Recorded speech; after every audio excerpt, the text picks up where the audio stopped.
L hinge L hinge ai L kopza pa ngai len ka nai ang long dewa yang buat dah ni ron bilang do na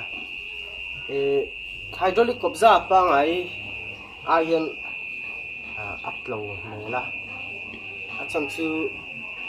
hydraulic kopza hi cabinet siam reng reng hianin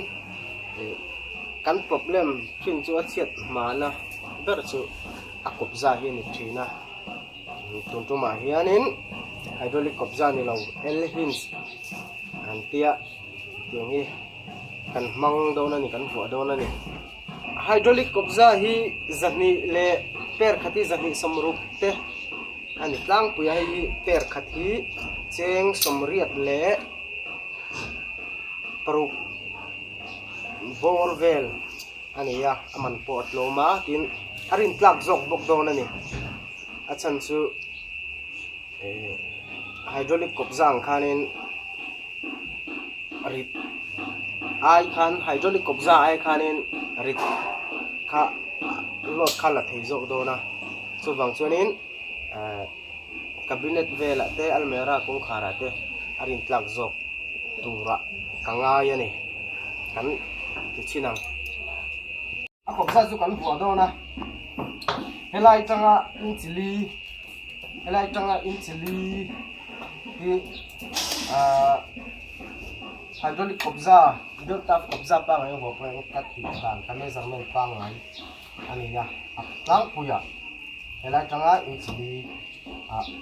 kan ma kanga le lam le lama kan ma kanga helai ko kamak to kan share do na ni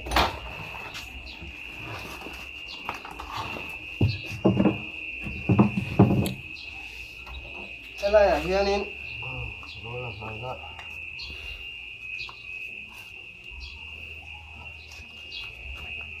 heti zong hian vuah tur ania ti zong hian heti hian vuah tur ania hei chung lam tur ani chuanin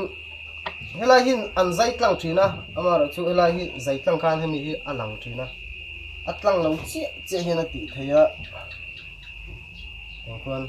su chan ve la tlang lo hian kan re kang ani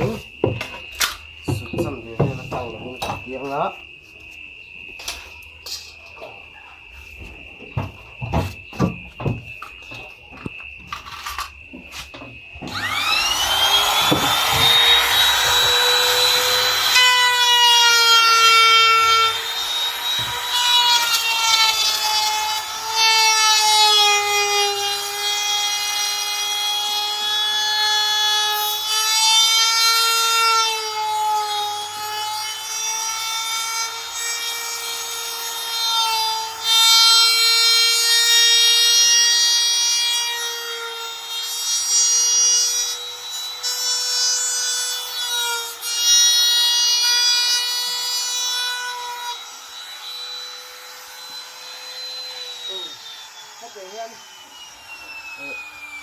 gap phating hian om theia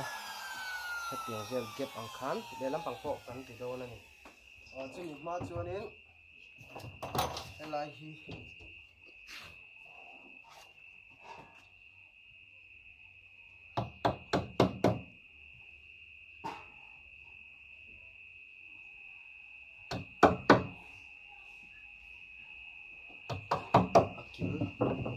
akil nei tur khanin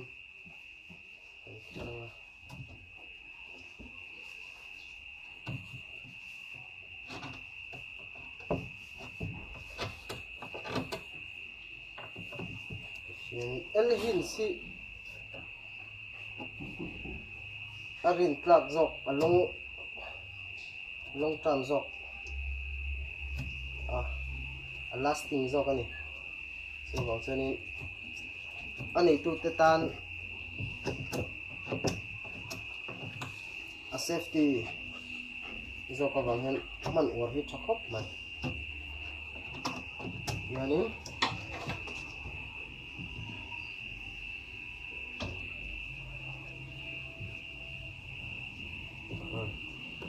thì so với bộ phim ăn tan ăn để nó cộngกันเป็นแล้วกันมากนะ ayan kan makanga kan ver daw na ni at sanju ami mak lawa ami ver lawa screw kil tap kan tlai apor ve te tlai distance at leva wang hianin tala ma hena por ve te ya chu wang chuanin ver thap khadu thu samani kami veranga ya asal to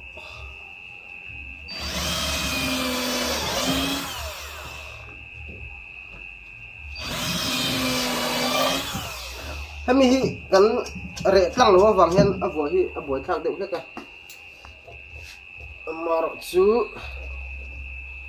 ver eng lo ka du box ya hemi atlang lo ka du box ya du thu sama chuanin hemi hi screw hi fevicol ta hi ka du thu samani ya dia macam tikhanin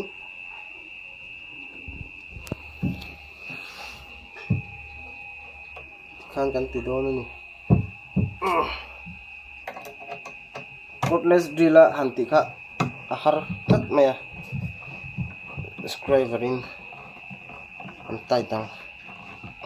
hanin kan tat lenga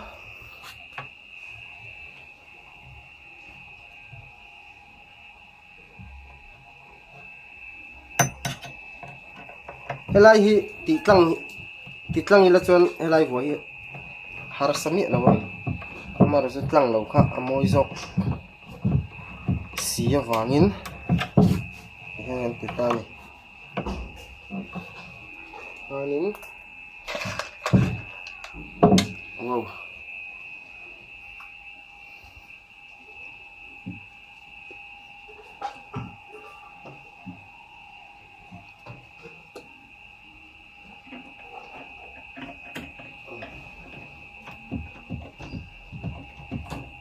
tiếng xe hiến lệ làm hi kan tile do nani tiếng hi a dan tur su ani ta ni kan fit chinang khanin te hianin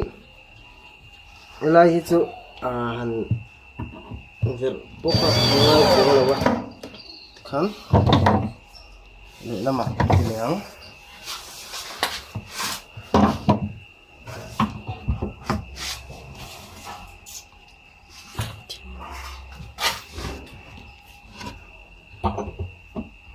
L hinge te W hinge te oma cái tiếng ang type đều thấu hi nè ang lo ai chuanin hydraulic kopza door tap kopza pa ngai kan tiếng au ai chuan lasting zo tura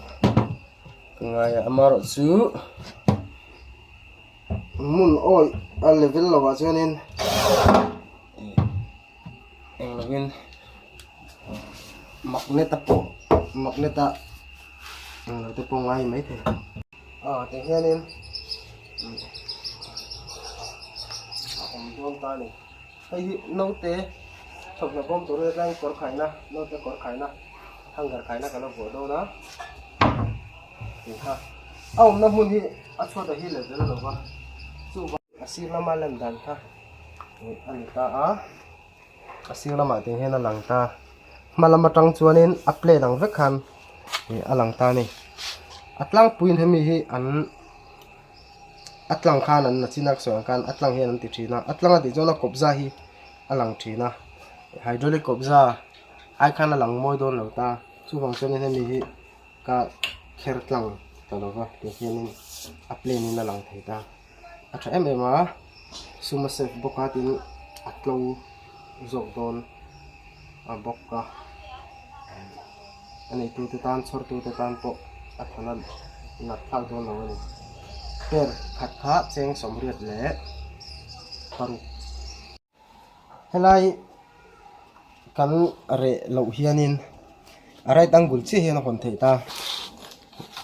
ti hian arai tangul chi hian hon theita helai hi kan rectang ani chonin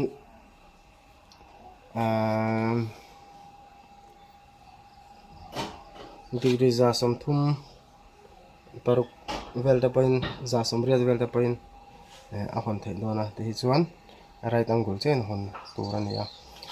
kan hon lui chan helai kha a chedon amaro chu helai kan hon nang la kha chon a kop za alam to lawang te kan te right angle bakin tivel bakin hon thei dona te nan chu vale sir tu te is a voice to along to so yeah